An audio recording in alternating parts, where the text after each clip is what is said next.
when people say protest doesn't matter, that is a lie. Protest is the only thing that has ever changed this country and the world.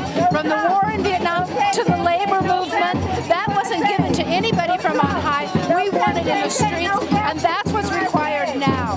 Every time an outrage comes out, we have to flood the streets, and we all have to demand Trump and Pence must go because they are fascists.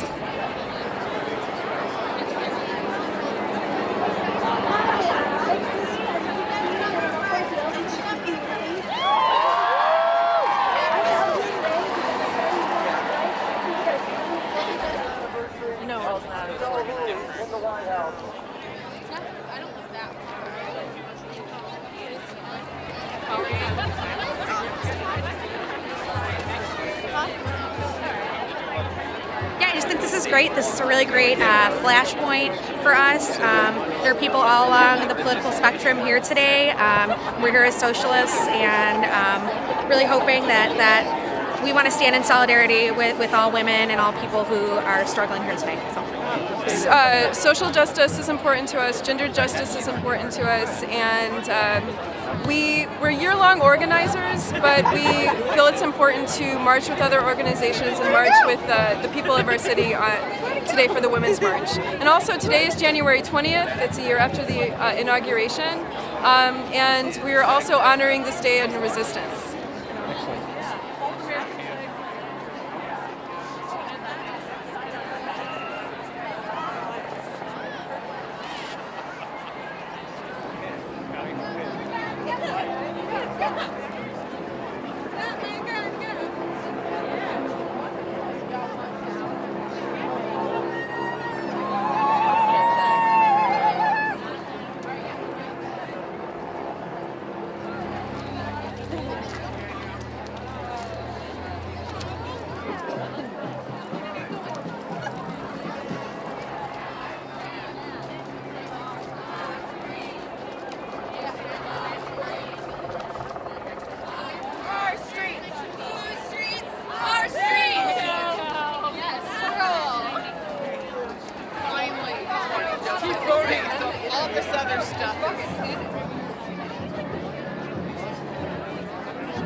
Trump is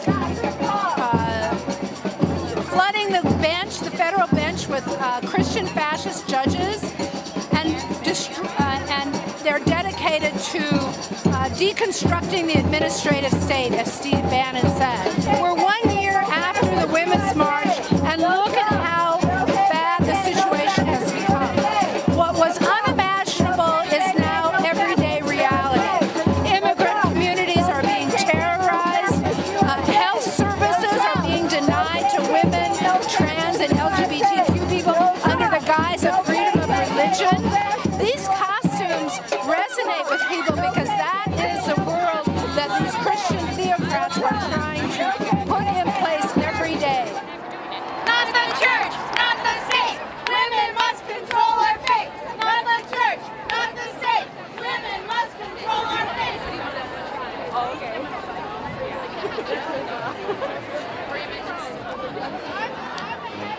Not a creepy tweeter.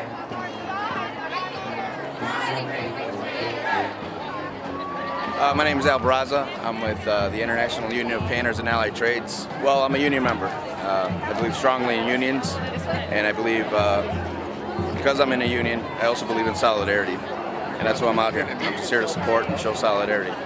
I'm in 476. I'm a member of IATSE Local 476. Okay, great. I believe the role of unions is to provide a workplace that's fair. A workplace that provides fair wages, a workplace that provides an environment that's safe. And when there's strong unions, that helps just the pervasive need that we have in our communities of having fair workplaces. And if we are able to kind of fight against like the propaganda that's anti-union, that's important. Thankfully, Chicago, I think, well, Chicago's a union town, but if we can just kind of share how unions have helped the workplace in general. I mean, if you like weekends, thank a union.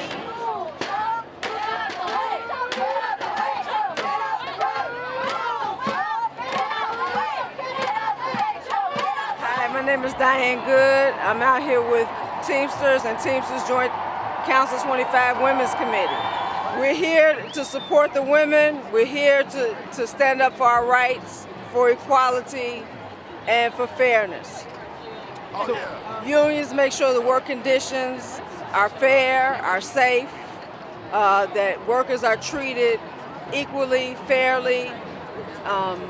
Equal pay for the job we do. Equal pay. Equal pay for the jobs that men do. So we encourage everybody to come out, to stand up, to fight, to participate, to make this world a greater place. And vote! Don't forget to vote! March 20th.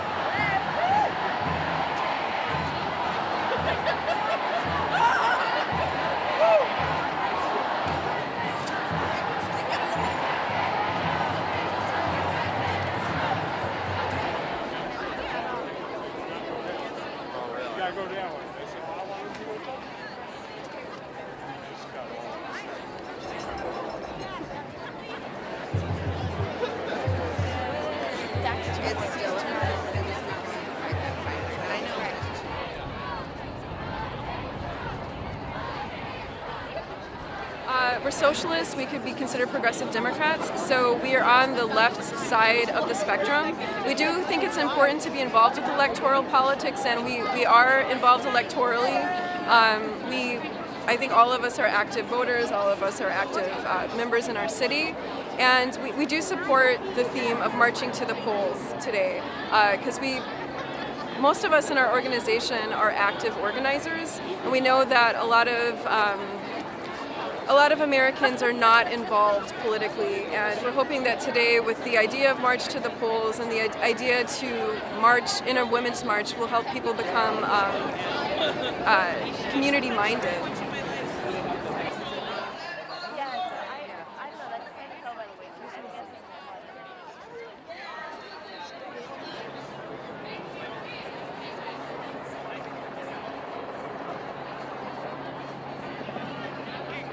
Yes, get out there. Impeach the bastard, that's direct. Chicago is a voting town, get up, get down. Chicago is a voting town, get up, get down.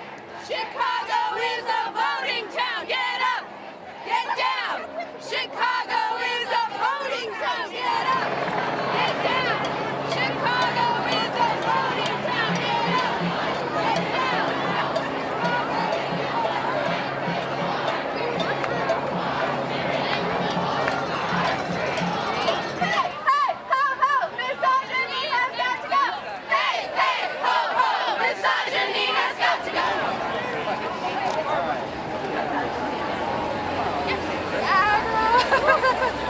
What do you want? Justice! When do you want it? Now! What do you want? Justice! When do you want it? Now! What do you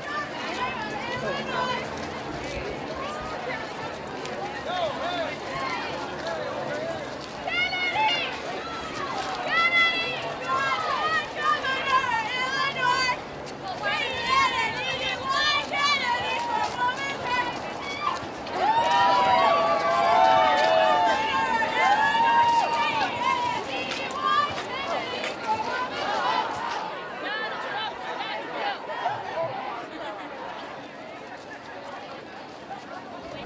That would be a good one for Anne.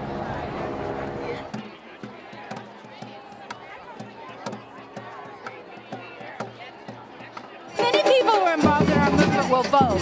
And who's to say what kind of elections we're going to have?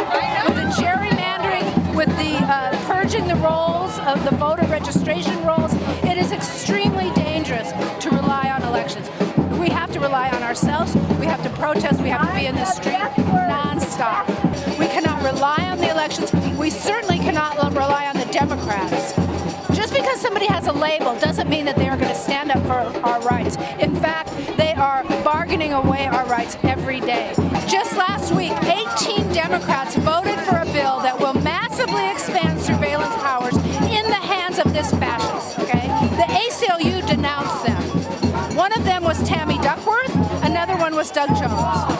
No, having a Democratic Party label does not mean that they are going to stop these fascists. Unless the streets demanding it, we can guarantee that they will not stop it without us.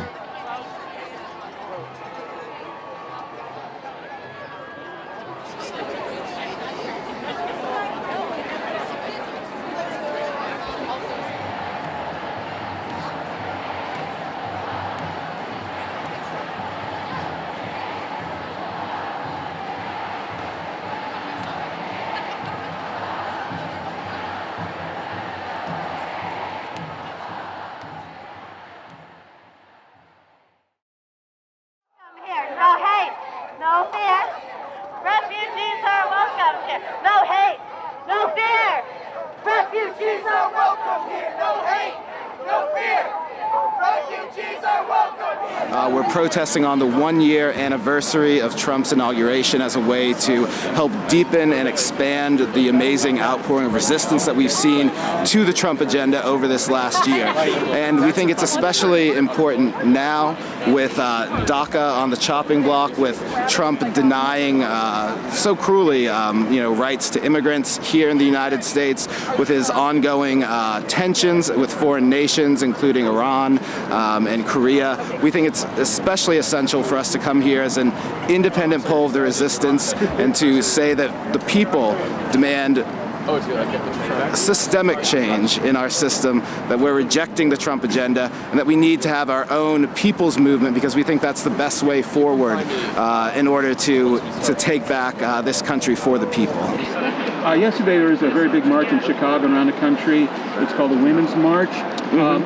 How does that politically compare to the thinking of this coalition? You can compare and contrast. Absolutely. So the Women's March, I know I was here in Chicago yesterday, the march, and it was amazing to see that many people brought out to the streets. Anytime that many people are coming out to the streets for political action, I mean, that's important and meaningful, and I think it just shows, how politically engaged people are becoming.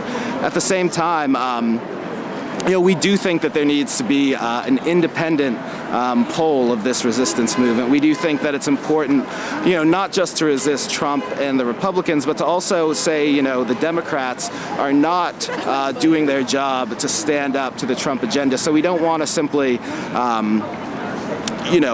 become boosters for the Democratic Party. We want to be boosters for the people. We think that the true interests of the people lie outside that two-party system, and that's why we brought together so many different organizations and sponsors today to have this march on the anniversary of Trump's inauguration. This protest was originally called by my organization, Answer Chicago, along with Black Lives Matter, Women of Faith, and People United Against Oppression. We also have a number of other groups signing on.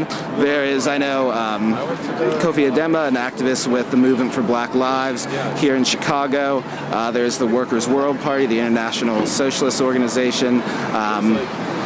There is Centro Autonomo, part of the Mexico Solidarity Network here in Chicago. And there's a Nakbayan Chicago, a movement for human rights in the Philippines, and a number of other partners. I do apologize that I know I'm missing a few, but they are all available on the Facebook page for this event. We have a full list of our co-sponsoring organizations, and you'll be hearing many of them speaking today as well. My name is Teresa. I'm here with Socialist Alternative. We're here today because we think Trump needs to be out of office. He's been doing things like deporting people, he's racist, he's a misogynist, he's an open sexual predator. He does not belong as our president. We need to build a movement in the streets to fight back against Donald Trump. I don't think that electing Democrats is enough. We need to build a movement to force him out of office, put pressure on our politicians, elect people who don't take any corporate money, who actually represent regular working people like you and me, to represent us in office and really, do things for working people that need to be done what we deserve.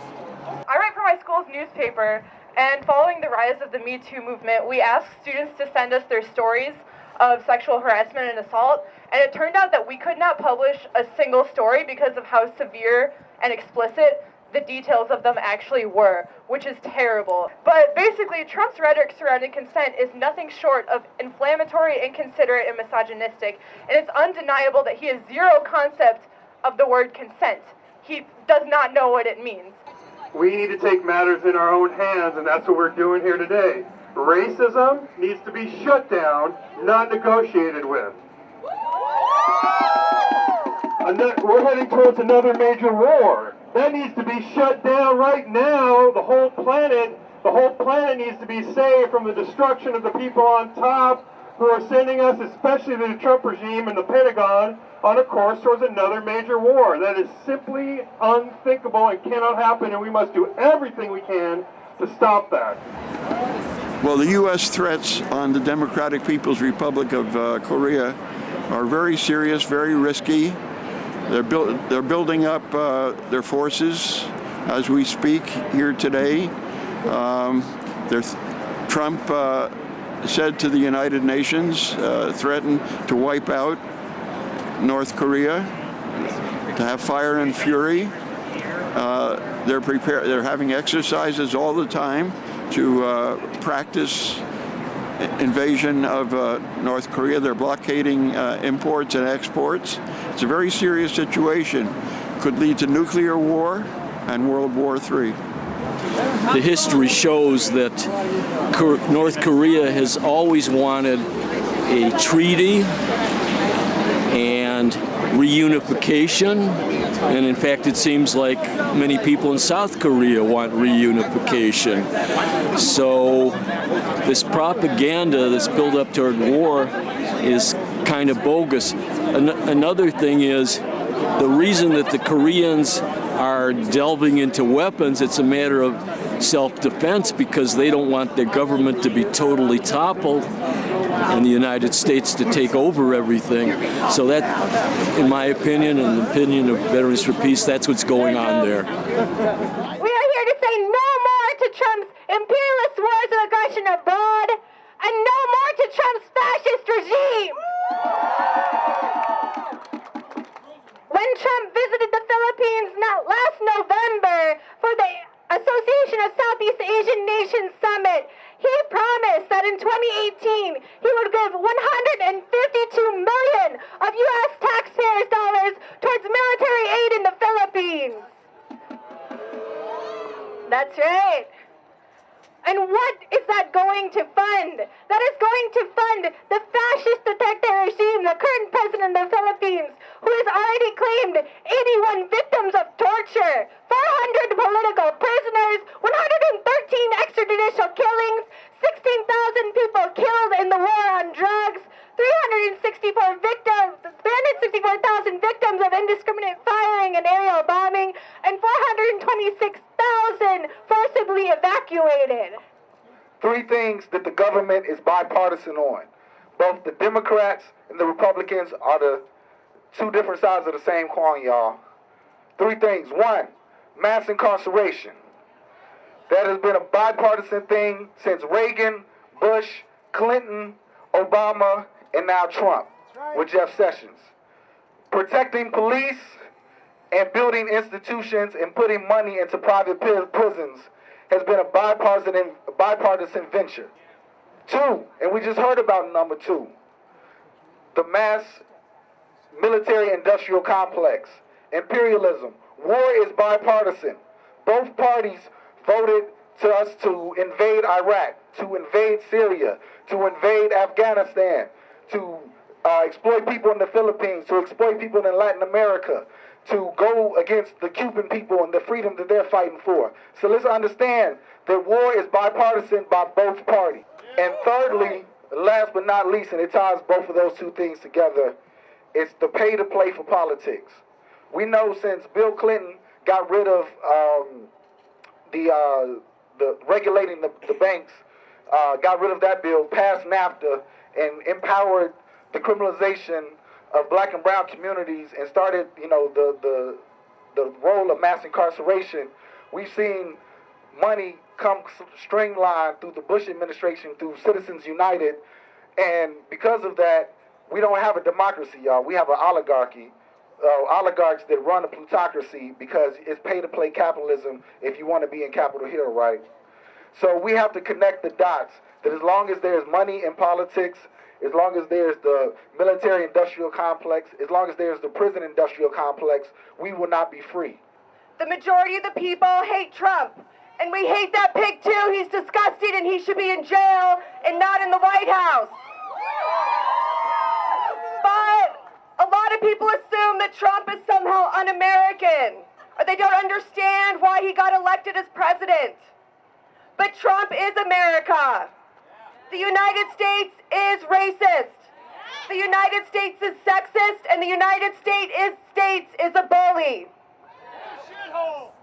It's just that the CEO, or the President of the United States, especially since the Civil Rights Movement and the women's movement of the 70s and the movement against the war in Vietnam, has usually presented himself in a way that is not overtly racist, sexist, or imperialist in order to maintain U.S. hegemony at home and abroad. The post-World War II order that has kept the lid on the underlying confrontation between the haves and the have-nots of this world is beginning to unravel. The center is not holding, and it will not hold. The Democrats, a party of the establishment, a party of the capitalist class, offers absolutely no solutions to the problems we face.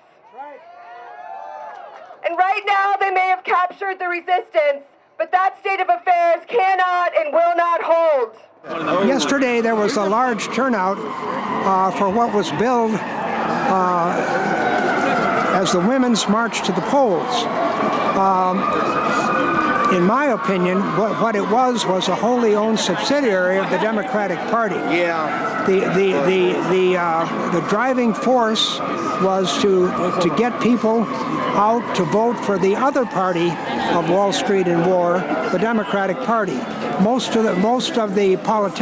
the politicians that spoke, according to what I read, were Democratic Party operatives. A few union leaders spoke, but they're also supporting the Democratic Party. So what happens here is that people are urged to jump from one party of war and Wall Street to the other party of war and Wall Street. Meanwhile, the whole spectrum moves to the right, and working people and increasingly middle-class people are left out.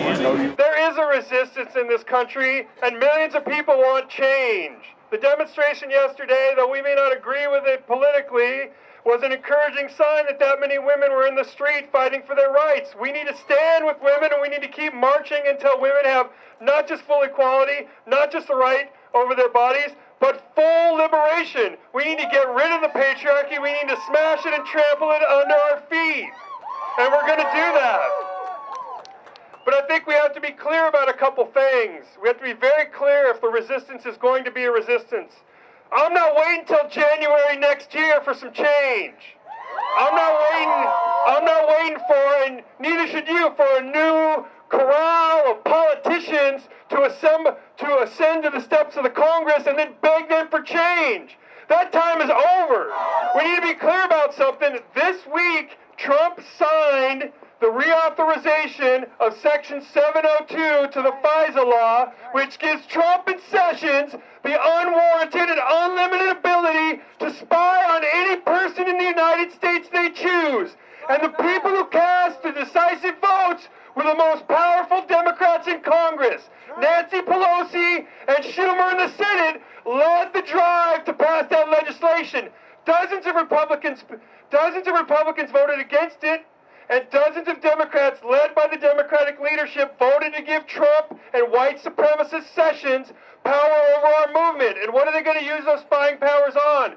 They're going to use it against the resistance. They already are. And not only that, yesterday, Representative Gutierrez from Chicago said that he would build Trump's wall.